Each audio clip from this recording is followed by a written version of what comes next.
Radhe Radhe. Hello everyone. Let's begin with a new episode 138 Illegitimate Child. खटा! एक तेज आवाज कमरे में गूंजी। रिद्धि का चेहरा एक तरफ झुक गया। उसने अपने गाल पर एक हाथ हुआ था। रिद्धि माँ उसे गुस्से से घूर रही थी। तभी रिद्धि ने गुस्से से दांत पीटते हुए कहा, मॉम, आपने मुझे पर हाथ उठाया? हाँ, उठाया। ये क्या किया तुमने अनाया के साथ? अगर वो जल जाती तो सोचा है क्या होता? रिद्धि माँ गुस्से में बोली। क्या होता? क्या मर जाती? रिद्धि ने ये ऐसे कहा जैसे ये कोई नॉर्मल सी बात हो। एक दिन हुआ है उसे यहाँ आए और उसने आते ही मुझसे सब छीन लिया। I will kill her mom. मैं उसे छोड़ूंगी नहीं। डैड को मुझसे छीन लिया। डैड मेरी तरफ अब देखते भी नहीं। रिद्धि गुस्से में बोल रही थी। उसका शरीर कांप रहा था। रिद्धि, कैसे समझाऊं मैं तुझे बेटा? तेरी जगह किसी ने नहीं ली, ना कोई भी ले सकता है बेटा। रिद्धिमा ने एक हाथ अपने सर पर रखते हुए कहा। बस करिए मॉम, मुझे झूठी तसल्ली देना। छोटी बच्ची नहीं हूँ मैं, सब दिखाई देता है मुझे डैड उससे कितना प्यार करते हैं। बोलते हुए रिद्धि ने दोनों हाथों को आपस में उलझा लिया और मन ही मन खुद से बोली, नहीं अनाया, तुम मेरा मुझसे कुछ नहीं छीन सकती, ना डैड और ना शौर्य को। मैं तुझसे अपनी दोनों चीज़ें लेकर रहूँगी।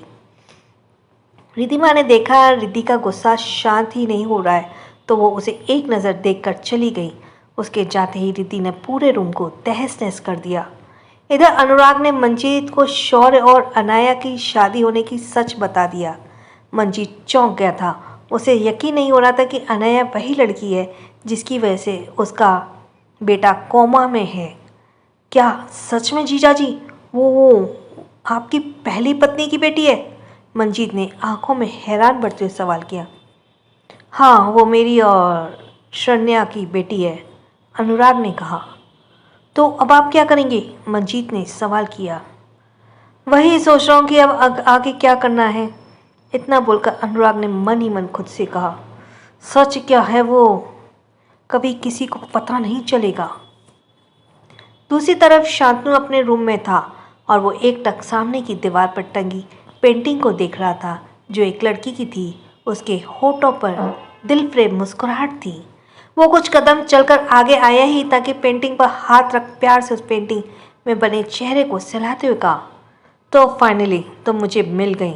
इतने सालों बाद तुम मेरे सामने खुद ही आ गई। उसने पेंटिंग में मौजूद लड़की के होठों पर अपने होठ रख आंखें बंद कर ली। वार्षिक महोत्सव में आप सभी का स्वागत है। आज यहाँ सभी छात्र छात्राओं को जो भी इस कंपटीशन में पार्टिसिपेट कर रहा है उन सभी के ढेरों उपहार दिए जाएंगे और जो विजय होंगे उन्हें हमारे चीफ गेस्ट शांतनु मल्होत्रा अपने हाथों से ट्रॉफी देंगे। अनाउंसमेंट सुनकर सभी लोगों ने तालियां बजा दी। वहाँ कई तरह के कंपटीशन हुए जिनमें से एक डांस कंपटीशन भी था। उस कंपटीशन में ढेरों लड़के लड़कियों ने पार्टिसिपेशन किया था जिसमें से एक दुआ भी थी। दुआ ने जब डांस परफॉर्मेंस दी तो उसका डांस देखते ही रह गए। शांतनु तो अपनी पलकें झपकाना ही भूल गया। उसे दुआ पहली नज़र में पसंद आ गई थी। दुआ उस समय महज 17 साल की थी और वो अपने हाई स्कूल में थी और उस कंपटीशन में वो अपने स्कूल को रिप्रेजेंट कर रही थी। उसने एक बंजानन की ड्रेस पहनी थी जिसमें वो बला की खूबसूरत लग रही थी। उसके आसपास डांस कर रही लड़कियों ने सेम ड्रेस पहनी थी, बस रंग अलग था। वह सभी एक बंजानन सॉन्ग पर डांस कर रही थी। शांतनु से देखकर मुस्कुराते रहा और तभी उसके फ़ोन रिंग हुआ और वो उठकर चला गया। जब वो भाग कर वापस आया तब विनर की अनाउंसमेंट हो चुकी थी। कॉल आने की वजह से वो जल्दी में था, इसलिए उसने जल्दी जल्दी प्राइज़ डिस्ट्रीब्यूट किया और चला गया। हालांकि दुआ को प्राइज़ भी उसने अपने हाथों से दिया था, पर ना ही वो उसका नाम जानता था और ना ही उसके स्कूल का नाम। बीच से उठ जाने की वजह से वो अनाउंसमेंट मिस कर गया था। प्राइज़ लेने के बाद दुआ सैकड़ों छात्रों की भीड़ में कहीं गुम हो गई थी और फिर कभी शांतनु को नहीं मिली। पर आज सालों बाद वो शांतनु को दिखी थी, जिसे देखकर उसे एक अलग ही खुशी का एहसास हुआ था। उसे पा लेने की तमन्ना उसके दिल में फिर से जागी थी। वो अभी भी दुआ की पेंटिंग को चूमे जा रहा था। वो पहली ऐसी लड़की थी जो शांतनु को पसंद आई थी। विला में शौर ने पहुंचने से काफ़ी टाइम बाद राज, अनमय, विशाल घर आए थे। स्टडी की लाइट्स ऑन देखकर तीनों ही स्टडी में चले गए। शौर के हाथ में वाइन का ग्लास था और वो उसकी सिप ले रहा था। राज उसके सामने बैठते हुए बोला, मैंने तुझे चलने के लिए कहा था, तूने मना कर दिया। फिर बाद में ऐसा क्या हो गया कि खुद ही वहाँ चला गया? राज की बात सुनकर भी शौर ने उसे कोई जवाब नहीं दिया। उल्टा एक सवाल उसकी तरफ उछाल दिया, तुझे इतनी देर कैसे हुई आने में? शौर ने इस सवाल पर राज सकपका गया। उसने तिरछी नज़र से विशाल और अनमय को देखा। दोनों से देखकर बिना आवाज़ किए हंस रही थी। वो टाइम पर आ जाता। मैं तो यार, वो पायल ने बोला उसे आइसक्रीम खानी है तो मैं उसे आइसक्रीम पार्लर ले गया था। पूछ इनसे, ये दोनों भी थे। उसने विशाल और अनय की तरफ इशारा करते हुए कहा। विशाल और अनमय ने चौंक कर एक दूसरे को देखा और धीरे से फुसफुसाए, ये हमारे साथ कहा था? झूठ क्यों बोल रहा है ये झूठा कहीं का? विशाल की बात पर अनमय बोला, अब इसने अपने झूठ में हमें फंसा ही दिया तो अब इसका साथ देना ही होगा। तुम दोनों ऐसे खड़े क्यों? बोलो, बताओ शौर्य को कैसे उन सभी को आइसक्रीम खानी थी और हमें उन्हें आइसक्रीम पार्लर ले जाना पड़ा? राज ने पूरी कहानी खुद ही सुना दी। अनमय और विशाल ने बस हाँ में सर हिला दिया। शौर्य ने उन्हें एक नज़र देखा और वाइन का सिप लेने लगा। अच्छा, रात बहुत हो गई है, मैं सोने जा रहा हूँ। इतना बोलकर राज उठा और वहाँ से निकल गया। विशाल भी गुड नाइट बोलकर चला गया। क्या तूने वो किया? अनमय शौर्य के सामने बैठते हुए बोला। नहीं, उस इंसिडेंट की वजह से ये सब खराब हो गया। कोई बात नहीं, हमें आगे के भी मौके मिलेंगे। अनमय बोला। मुझे शरण्या की फैमिली के बारे में जानना है। वो किस फैमिली से बिलोंग करती थी? सब कुछ, मुझे उसकी सारी इन्फॉर्मेशन चाहिए। शौर्य ने बिना अनमय की तरफ देखे कहा। ओके, मैं पता करता हूँ, पर सब पता चलने में टाइम लगेगा। अगर वो जिंदा होती तो ज़्यादा जल्दी पता चल जाता, पर उसे मेरे मरे हुए 19 साल हो गए। अनमय बोलते उठा और गुड नाइट बोलकर वो वहाँ से चला गया। शौर्य अभी भी वाइन का सिप ले रहा था और एक टक शून्य में देख रहा था। उसने एक पॉइंट में घूरते हुए कहा, तुम 20 साल की और रिद्धि 23 साल की कैसे? बोलते हुए शौर्य उस मोमेंट को याद करने लगा जब अनमय उसके रूम में आया था। राज को मना कर शौर्य फिर से सिगरेट की कश ले रहा था। तभी उसने रूम का दरवाज़ा दोबारा खुला। शौर्य ने देखा तो इस बार अनमय था। उसके चेहरे के भाव अजीब थे। वो कुछ परेशान लग रहा था। उसके अंदर आते हुए कहा, Shaurya, I want to tell you something. उसकी बात सुनकर शौर्य की भौहें सिकुड़ गईं। उसके हाथ में पकड़ी सिगरेट की ऐश ट्रे में बुझाते हुए अनमय को बोलने का इशारा किया तो अनमय बोला, तेरे कहने पर मैंने रिद्धि की इन्फॉर्मेशन निकाली। रिद्धि हाल ही में बीबीए करके वापस आई है और एक सबसे इंटरेस्टिंग बात, she is 23 years old. Z. Anmay की बातें सुनकर शौर्य की भौहें तन गई। Are you sure? शौर्य ने पूछा। हाँ श्योर, मैंने खुद उसकी इन्फॉर्मेशन कलेक्ट की है और क्रॉस चेक भी किया। तेरी तरह मैं भी शॉक था। मुझे भी समझ नहीं आई ये कैसे पॉसिबल था। अगर धुआ उनकी पहली पत्नी की बेटी है तो उसकी दूसरी पत्नी की बेटी रिद्धि है तो वो धुआ से बड़ी कैसे हो सकती है? धुआ 20 साल की और वो 23 साल की कैसे हो सकती है? अनमय की बात सुनकर शौर्य सोचने लगा। वो भी इस बात को लेकर कंफ्यूज था। तभी अनमय ने फिर से कहा, कहीं ऐसा तो नहीं अनुराग का अफेयर चल रहा था? रिद्धि उसकी नाजायज बेटी हो? उसने एक अनुमान लगाया। शौर्य इसकी बातों पर कुछ कहता कि तभी शौर्य का फ़ोन रिंग हुआ। कॉल मीरा की थी जो उसके एक रिंग में ही कॉल रिसीव कर लिया।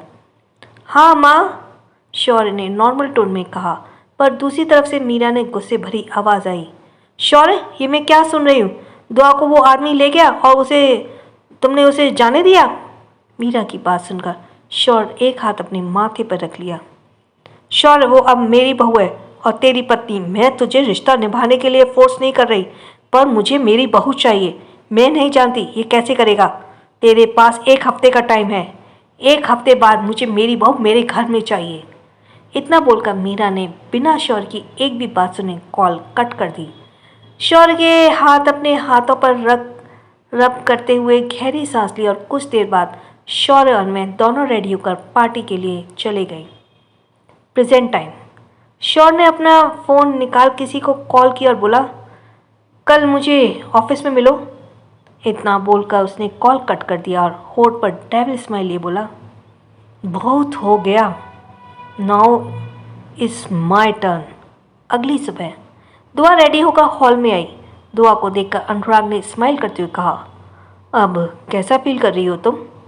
दुआ का मन नहीं था कि कोई जवाब दे, पर फिर भी उसने ज़बरदस्ती ही मुस्कुराहट के साथ कहा, बेटर। तुम कहीं जा रही हो अनाया? रिद्धिमा ने उसे तैयार देखकर सवाल किया। हाँ, हम ऑफिस जा रहे हैं। ऑफिस? कौन से ऑफिस? तुम किस कंपनी में जॉब करती हो? अनुराग सवालिया नज़रों से दुआ को देखते हुए सवाल किया तो दुआ आंखों में चमक और होठों पर प्राउडली स्माइल कर लिए बोली, एसएसआर कॉर्पोरेशन में हम एसएसआर की असिस्टेंट है। अनुराग चौंका और जबरदस्ती की स्माइल उसे देते हुए मीठी मुट्ठी भींच ली। तभी रिद्धि भी रेडी होकर आई। उसने ब्लैक कलर की स्कर्ट और वाइट शर्ट के ऊपर ब्लैक ब्लेजर डाला हुआ था। उसके बाल हाई पोनी में बंधे हुए थे। शर्ट के ऊपर का एक बटन खुला था। उसके गले में एक पर्ल का पेंडेंट था।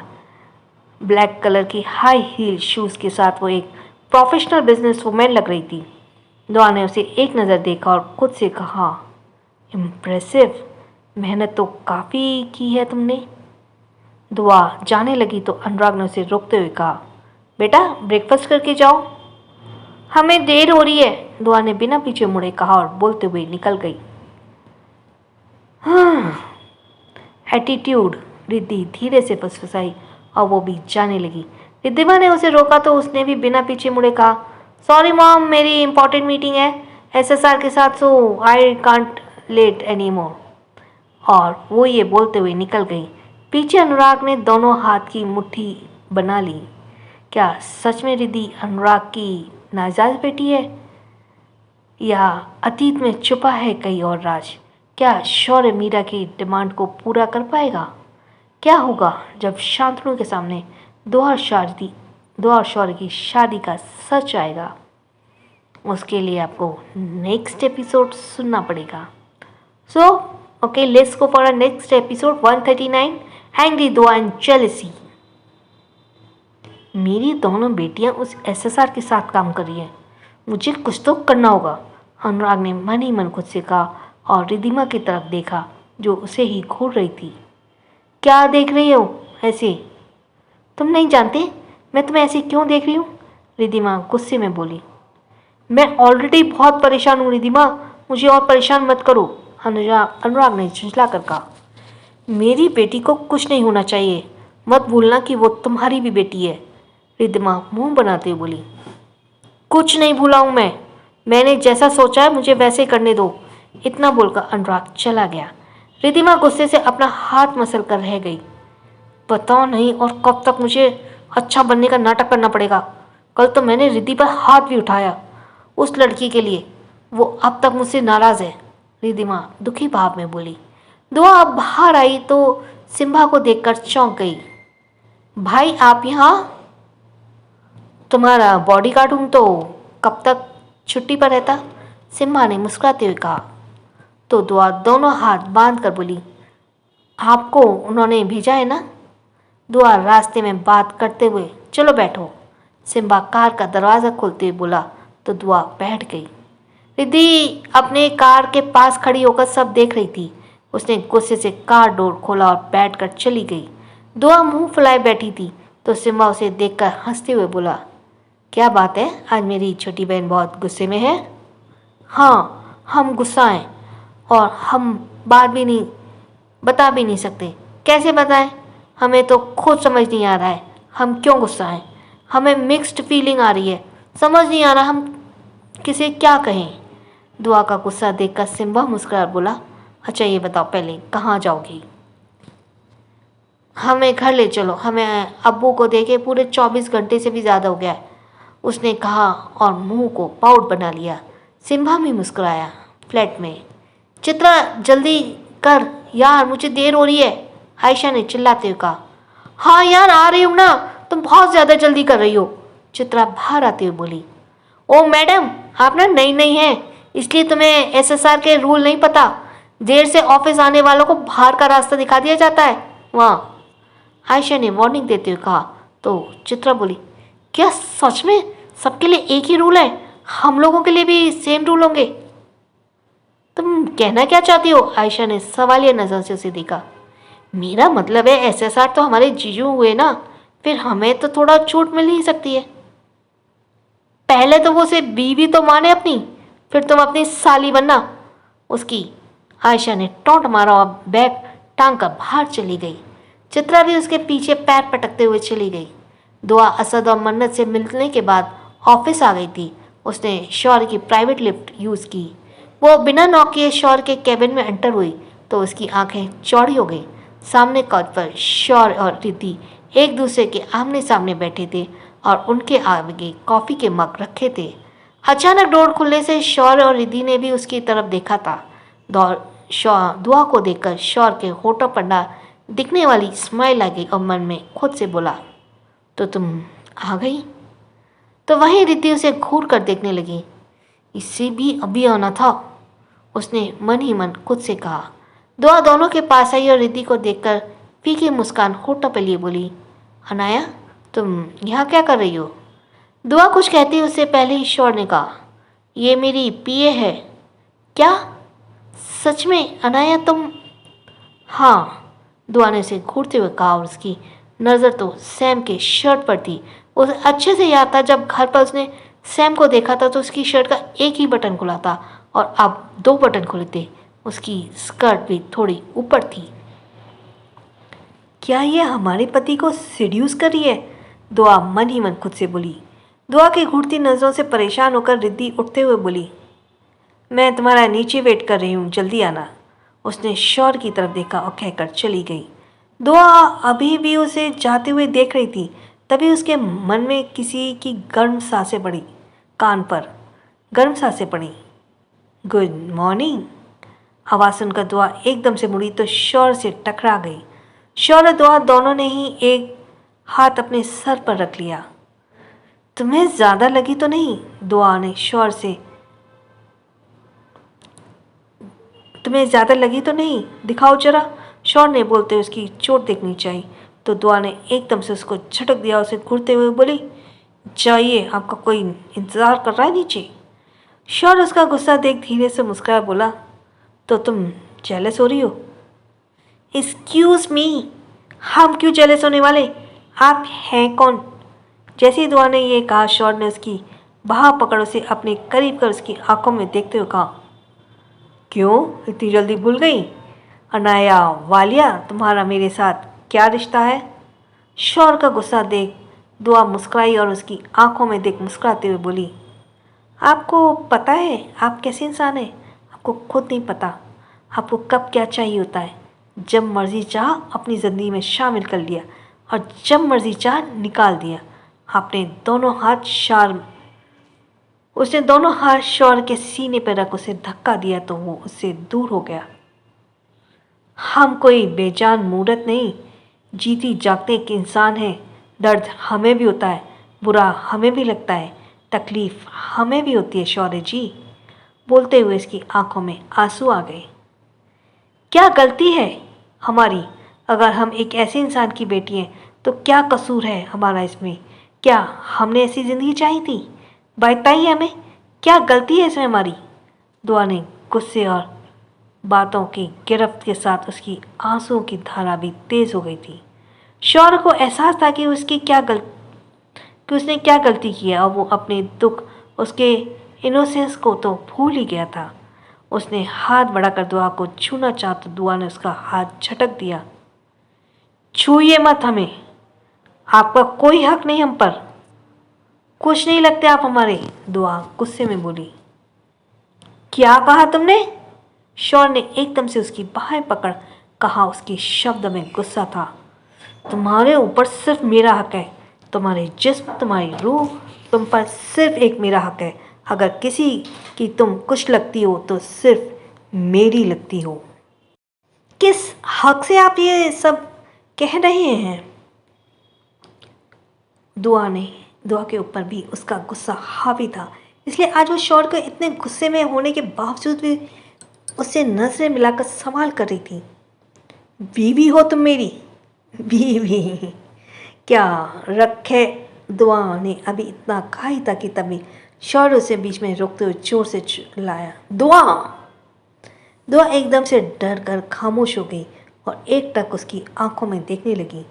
शौर ने अपनी आंखें बंद कर गहरी सांस ली और आंखें बंद किए हुए नर्म आवाज में बोला, आई एम सॉरी, मुझे ये सब नहीं कहना चाहिए था। बोलते हुए उसने दुआ को अपने सीने से लगा लिया। दुआ भी उसकी बाहों में सिमट गई।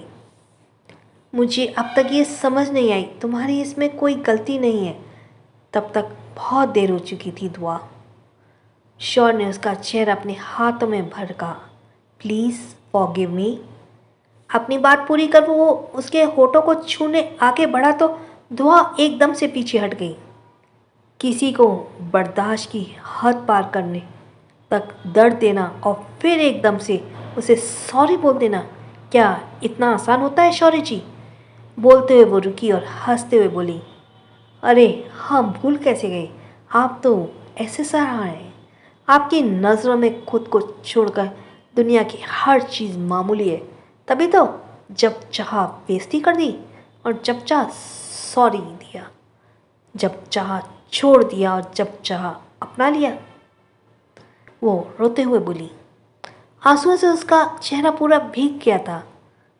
आज हमारी एक बात ध्यान से सुनिए मिस्टर एसएसआर, हम दुआ हैं, दुआ असद अहमद खान। हम ना अनाया हैं ना किसी एसएसआर की बीवी। हम दुआ हैं, सिर्फ दुआ, अंडरस्टैंड? उसने दोनों हाथों से अपने आंसू पोंछे और दुपट्टा संभालते हुए अपने बैग उठाकर और बाहर जाते हुए बोली, जल्दी आइए सर, अब आपका वेट कर रहे हैं।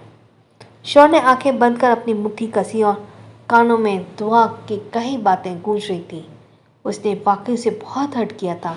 इतना सब होने के बाद भी, उसे छोड़ देने के बाद भी वो उसके पास आई थी उसे मनाने, और उसने क्या किया? उसकी बेइज्जती की, शब्दों के जहरीले बाण को उसके सीने में उतार दिए। शौर ने जोरदार पंच दीवार पर मारा और मारता ही रहा। उसका हाथ खून खून हो गया। राज जो उसे साइड पर चलने के लिए बुलाने आया था, वो शौर को इस तरह दीवार पर पंच मारते देखकर जल्दी से उसे पीछे से पकड़ दूर करते हुए बोला, ये क्या कर रहा है तू? पागल हो गया है क्या? देख कितना खून निकल रहा है तेरे हाथ से। ये क्या पागलपन कर रहा है तू? राज ने उसे डांटा। शौर को कुछ ना बोलता देखकर उसने फिर कहा, क्या ये सब दुआ की वजह से? मैंने उसे बहुत हर्ट किया, शौर ने ठंडी आवाज़ में कहा तो राज ने उसे ताना मारते हुए कहा, ये अब समझ आ रहा है तुझे? राज ने उस हाथ पर ड्रेसिंग की और दोनों एक साथ नीचे आए। रिद्धि उसका इंतज़ार कर रही थी पर दुआ वो जा चुकी थी। वो लोग साइड पर पहुंचे। दुआ सबसे पहले वहां पहुंच गई थी जहां वो लोग आए थे। उस साइड के बगल में शांतनु की भी साइड थी और वो भी वहां मौजूद था। दुआ को देखकर वो शांतनु के दिल में तितलियां उड़ने लगी थी। वो खुद को रोक नहीं पा दुआ के पास चला आया। Good morning miss Anaya. आवाज़ सुनकर दुआ चौंक गई पर उसकी तरफ देखा और शांतनु को पहचानने की कोशिश करते हुए बोली, आप हमें जानते हैं पर आप हैं कौन? उसने बहुत मासूमियत से कहा तो शांतनु मुस्कुरा बोला, इतनी खूबसूरत लड़की तो मेमोरी इतनी वीक हो सकती है, सोचा नहीं था। एक्सक्यूज़ मी, आप ऐसा किस बेसिक पर कह रहे हैं कि आप हमारी मेमोरी वीक है? दुआ ने उसे घूरते हुए कहा। मैडम, कल आपने हमारे साथ डांस किया था और आज आप हमें भूल भी गई, तो आप ही बताइए ऐसे में हम आपको क्या कहेंगे? शांतनु ने होठों पर मुस्कान लिए उसे एकटक देखते हुए कहा। तो दुआ को याद आया उसका सारा ध्यान तो शौर्य पर था, तो वो कैसे किसी का ध्यान से देखती। आई एम सॉरी, हमने आपको पहचान नहीं पाए, उसने अफसोस जताया। तो दोनों बातें करने लगे। तभी वहाँ शौर्य की कार आकर रुकी और उसमें उसके बगल रिद्धि की, वो भी सभी कार से बाहर आए। राज शौर्य से बात करते हुए आ रहा था। जैसे ही उसकी नज़र दुआ पर गई वो रुक गया। क्या यार दुआ, मैं इसका गुस्सा कम करने की कोशिश में लगाऊं और तुम बढ़ाने में। अगर इसने तुम्हें शांतनु के बच्चे के साथ बातें करते देख लिया तो पता नहीं क्या ही करेगा ये शैतान, राज मन ही मन खुद से बोला। राज को एकटक दूसरी दिशा में देखते हुए देख शौर्य ने भी उस तरफ देखा। जैसे उसकी नज़र दुआ और शांतनु पर गई, एक बार फिर उसके अंदर का शैतान जाग गया, जिसकी एक झलक उसकी आंखों में दिखने लगी। अब आगे क्या करेगा ये शैतान, ये हम कल के एपिसोड में सुनेंगे। आज का यहीं फिनिश होता है। Thanks for listening. जिसका सब्सक्राइब करना रह गया वो जल्दी से सब्सक्राइब करे। और थैंक्स फॉर लिसनिंग। छोटों को प्यार, बड़ों को सम्मान। राधे राधे।